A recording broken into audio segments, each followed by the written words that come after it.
Next మనం ఆదిలాబాద్ వెళ్దాం. ఆదిలాబాద్లో మా ప్రతినిధి జోషి మనకి అందుబాటులో ఉన్నారు. ప్రధానంగా చూసుకుంటే ఆదివాసీ నేతల ఇలాఖాల్లో అధికార పార్టీ తడబాటు పడినట్లయితే మనకు తెలుస్తా ఉంది. గల్లంతైన మాజీ మంత్రి గడం నగేష్, అలాగే సిట్టింగ్ ఎమ్మెల్యే ఆత్రం సక్కు టికెట్లు ఆశలు గల్లంతైనటువంటి పరిస్థితి. పార్టీ మార్పు దిశగా నగేష్ ఉన్నటువంటి పరిస్థితి. అసంతృప్తిలో సక్కు వర్గం. అధికార పార్టీకి అసమ్మతి కాటు తప్పదా అంటే అవుననే కొన్ని వర్గాల నుంచి వార్తలు కూడా వినిపిస్తున్నటువంటి పరిస్థితి. బుజ్జగింపులు ఫలిస్తాయా, ఎన్నికలు సహకరించేనా అనేటువంటి వార్త కూడా మనకు అక్కడ ఉన్నటువంటి పరిస్థితి కనిపిస్తుంది. ఇప్పుడు చర్చనీయాంశంగా ఆదివాసీ నేతల పట్ల అధికార పార్టీ వైఖరి ఉందా అంటే మాత్రం ఖచ్చితంగా అలాంటి అవుననే వినిపిస్తుంది. పాత పార్టీకే వెళ్ళడానికి సక్కు వర్గీయులు మొగ్గు చూపుతున్నారన్నటువంటి ఒక వార్త కూడా మనకి అందుతున్నటువంటి పరిస్థితి. ఇక మొత్తానికి ఈ రాజకీయ పరిస్థితులపై ఎలా ఉంది, అసలు ఎవరు ఎక్కడికి మారే అవకాశం ఉందా, లేకపోతే బుజ్జగింపులు ఏమైనా ఫలిస్తాయి, దీనిపై పూర్తి అప్డేట్స్ అందిస్తారు జోషి. చెప్పండి జోషి. Good evening Rajasekhar. ఆదిలాబాద్, ఆసిఫాబాద్ జిల్లాలకు సంబంధించి చూసినట్లయితే ఇద్దరు ఆదివాసీ వర్గానికి చెందినటువంటి ఇద్దరు నేతలు అధికార పార్టీకి చెందినటువంటి, ఒకరేమో మాజీ మంత్రి, బోత్ నియోజకవర్గానికి ప్రాతినిధ్యం వహించినటువంటి మాజీ మంత్రి గాను, అలాగే ఆదిలాబాద్ పార్లమెంట్ సభ్యుడిగాను కొనసాగినటువంటి గడం నగేష్, అలాగే ఆసిఫాబాద్ కు చెందినటువంటి సిట్టింగ్ ఎమ్మెల్యే ఆత్రం సక్కు, వీళ్ళిద్దరు కూడా రాబోయే తదుపరి ఎన్నికలకు సంబంధించి అధికార పార్టీ బీఆర్ఎస్ కు సంబంధించినటువంటి టికెట్ ను ఆశించినటువంటి నేతలు. అయితే వీళ్ళిద్దరూ కూడా ఆ టికెట్ విషయంలో భంగపాటుకు గురైనటువంటి నేపథ్యం అందరికీ తెలిసిందే. అయితే ఈ క్రమంలో ఇటు ఆసిఫాబాద్ కు సంబంధించినటువంటి సిట్టింగ్ ఎమ్మెల్యే ఆత్రం సక్కుకు రాబోయే పార్లమెంట్ ఎన్నికలకు సంబంధించినటువంటి టికెట్ విషయంలో ఇటు అధికార పార్టీకి చెందినటువంటి అధిష్టానం హామీ ఇచ్చినట్లుగాను, ఆయన అంగీకరించినట్లుగాను తెలుస్తున్నప్పటికీ కూడా ఇది పైకి జరుగుతున్నటువంటి ప్రచారానికి భిన్నంగా క్షేత్రస్థాయిలో అంతర్గత పరిస్థితులు ఉన్నట్లుగానైతే తెలుస్తోంది. ఇంతకాలము ఇటు మాజీ ఎమ్మెల్యే, ప్రస్తుత సిట్టింగ్ జడ్పీ చైర్పర్సన్ గా ఉన్నటువంటి కోవలక్ష్మి, సిట్టింగ్ ఎమ్మెల్యేగా ఉన్నటువంటి ఆత్రం సక్కులు, వీళ్ళిద్దరూ అధికార బీఆర్ఎస్ పార్టీకి చెందిన వారు అయినప్పటికీ కూడా వీళ్ళిద్దరి నేపథ్యాలు వేరు. రాజకీయంగా ఆత్రం సక్కు కాంగ్రెస్ లో కొనసాగిన కాలం నుండి కూడా వీళ్ళిద్దరి మధ్య చాలా రకాలుగా విభేదాలు ఉండేటటువంటి పరిస్థితి. అవి వీళ్ళిద్దరు ఒక పార్టీలో ఉన్నప్పటికీ కూడా అవి కంటిన్యూగా కొనసాగుతున్నటువంటి నేపథ్యం. అయితే సిట్టింగ్ ఎమ్మెల్యే వర్గం వేరుగా, జడ్పీ చైర్పర్సన్ వర్గం వేరుగా ఇంతకాలం కొనసాగినటువంటి అధికార పార్టీ శ్రేణులు ఇప్పుడు ప్రస్తుతం రాబోయే ఎన్నికలకు సంబంధించి టికెట్ ఖరారైనటువంటి కోవలక్ష్మికి మద్దతుగా తెలిపేందుకు, ఎన్నికల్లో బాసటగా నిలిచేందుకు కొంత అంగీకరించినటువంటి పరిస్థితులు అయితే క్షేత్రస్థాయిలో అత్రం సక్కు వర్గంలో నెలకొన్నట్లుగా తెలుస్తోంది. అయితే ఈ నేపథ్యంలో అత్రం సక్కుకు అధిష్టానం ఇచ్చినటువంటి ఏదైతే హామీ ఉందో ఆ విషయాన్ని పక్కన పెడితే అత్రం సక్కు ఎప్పుడు కూడా మనం ఆయన పూర్తి రాజకీయ పరిణామాన్ని చూసుకున్నట్లయితే, రాజకీయ జీవితాన్ని మొత్తం చూసుకున్నట్లయితే క్షేత్రస్థాయిలో బలంగా ఉండడానికి ఆయన చాలా వరకు ఇష్టపడేటటువంటి నాయకుడిగా, నేతగా, ప్రజాప్రతినిధిగా ఆయనకు ఒక పేరు ఉంది. అంటే ఆదివాసీలకు సంబంధించినటువంటి ఉద్యమాల్లో నుండి పుట్టుకొచ్చినటువంటి నాయకుడిగా ఉన్నటువంటి అత్రం సక్కు క్షేత్రస్థాయిలో తన వర్గీయులను, తన మద్దతుదారులను కాపాడుకునేందుకు చాలా ఎక్కువ మొగ్గు చూపుతుంటారు అనేటటువంటి పేరున్నటువంటి నేపథ్యంలో ప్రస్తుతం ఇప్పుడు ఆసిఫాబాద్ నియోజకవర్గ వ్యాప్తంగా నెలకొన్నటువంటి పరిస్థితుల్ని కనుక మనం బేరీజు వేసుకొని చూసినట్లయితే ఖచ్చితంగా రాబోయే రోజుల్లో అత్రం సక్కుకు సంబంధించినటువంటి వర్గీయుల ఒత్తిడి ఆయన పైన చాలా ఎక్కువగా ఉండేటటువంటి అవకాశాలు ప్రస్ఫుటంగా కనిపిస్తున్నటువంటి పరిస్థితి. ఇదివరకే పలు దఫాలుగా సందర్భానుసారంగా పలుమార్లు తన వర్గీయులందరితో కూడా తరచూ సంభాషిస్తున్నటువంటి అత్రం సక్కుకు పాత పార్టీకే మళ్ళీ వెళ్దాము అనేటటువంటి అభిప్రాయాలు చాలా అత్యధిక సంఖ్యలో ఆయనకు వినిపిస్తున్నట్లుగానైతే తెలుస్తోంది. అయితే దీన్ని కొంత సున్నితంగానే ఆయన తిరస్కరిస్తున్నట్టుగా కూడా మనకు తెలుస్తోంది. అయితే ఈ రాబోయే రోజుల్లో ఇటు కోవలక్ష్మికి సంబంధించినటువంటి వర్గీయులు ఆధిపత్యం కనుక ప్రదర్శించినట్లయితే ఖచ్చితంగా ఆత్రం సక్కు కూడా పునర్నిర్ణయించుకునేటటువంటి పునరాలోచనకు వెళ్ళేటటువంటి పరిస్థితులు లేకపోలేదని మనకు తెలుస్తోంది.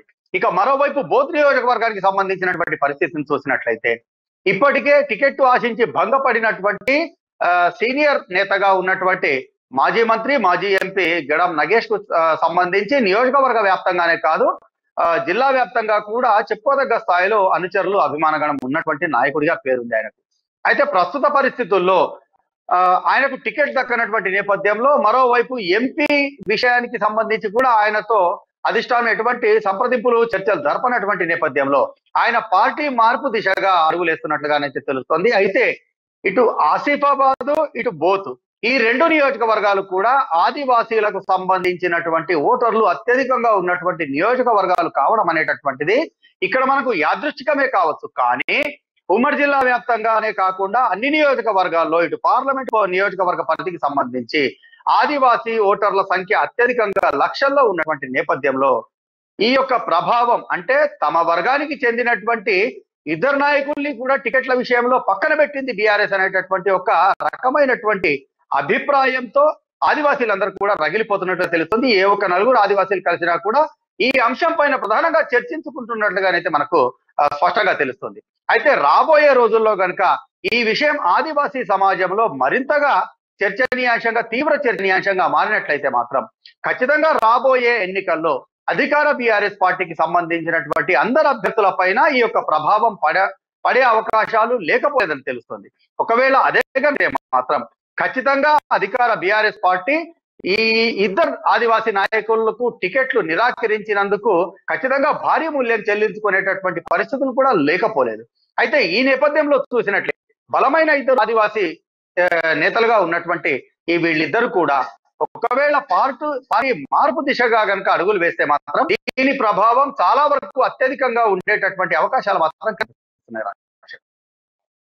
గతంలో బీఆర్ఎస్ పార్టీకి సంబంధించినటువంటి పార్టీ ఏదైతే ఉందో గిరిజనులకు పోడు భూములు ఇచ్చినటువంటి పరిస్థితులు అలాంటి చాలా వరకు ఆశావాహులందరూ కూడా ఆకట్టుకునే ప్రయత్నంలో ముందుగానే ఎలక్షన్స్కి వెళ్లే ముందు చేసినటువంటి ప్రయత్నాలు కూడా అన్నీ ఉన్నాయి. సో అవి ఫలించే అవకాశాలు ఎక్కడ కనిపించట్లేదా? అంటే అలాగే ఇంకొకటి కూడా అంటే ఒకవేళ ఈ నేతలు కనుక అసంతృప్తున్న నేతల్ని బుజ్జగించే ప్రయత్నాలు విఫలమైతే వేరే పార్టీలో కనుక వెళ్ళిపోతే కనుక ఎంతవరకు ప్రభావం ఉండే అవకాశం ఉంది? అంటే అధికార పార్టీకి సంబంధించినటువంటి పార్టీలో ఎంతవరకు అలజడి సృష్టించే అవకాశం ఉంది?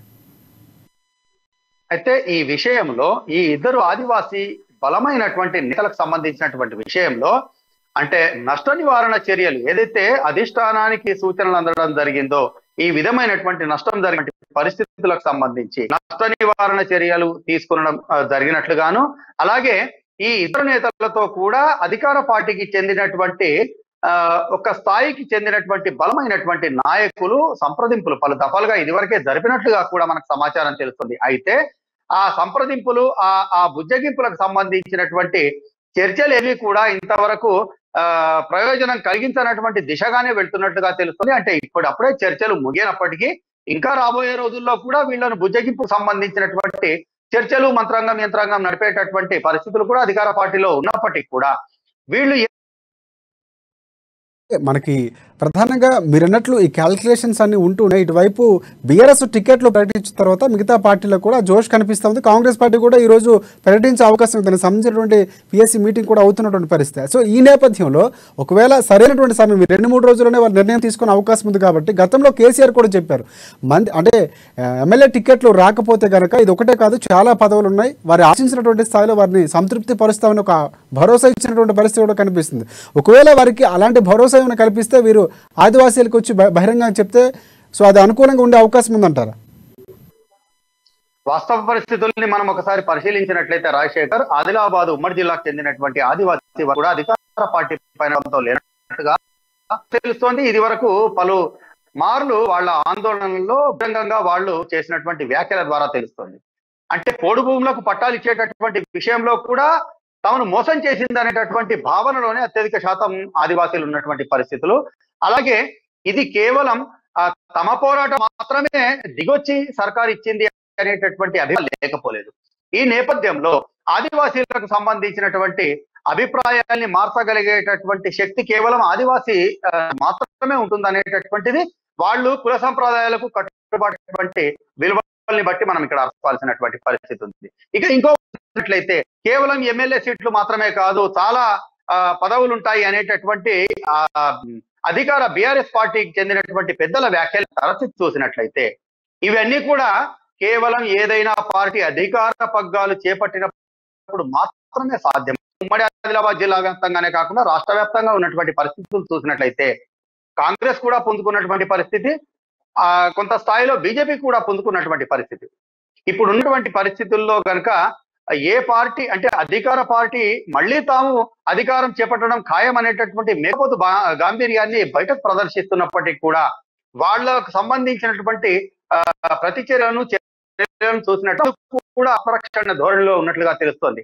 ఒకవేళ అధికారంలోకి వస్తే ఇటువంటి అసంతృప్తవాదుల్ని అసమ్మతివాదులందరినీ బుద్ధగించడం చాలా తేలికైనటువంటి పనిగా మనం భావించవచ్చు. కానీ ఒకవేళ అధికారం చేదారినట్లయితే మాత్రం అధికార పార్టీలో ఇప్పుడు ప్రస్తుతం ఉన్నటువంటి అధికార బీఆర్ఎస్ పార్టీ పరిస్థితి ఏంటి అనేటటువంటిది కూడా ప్రతి నాయకుడు ఆలోచించుకుంటాడు అనడంలో ఎటువంటి సందేహం లేదు.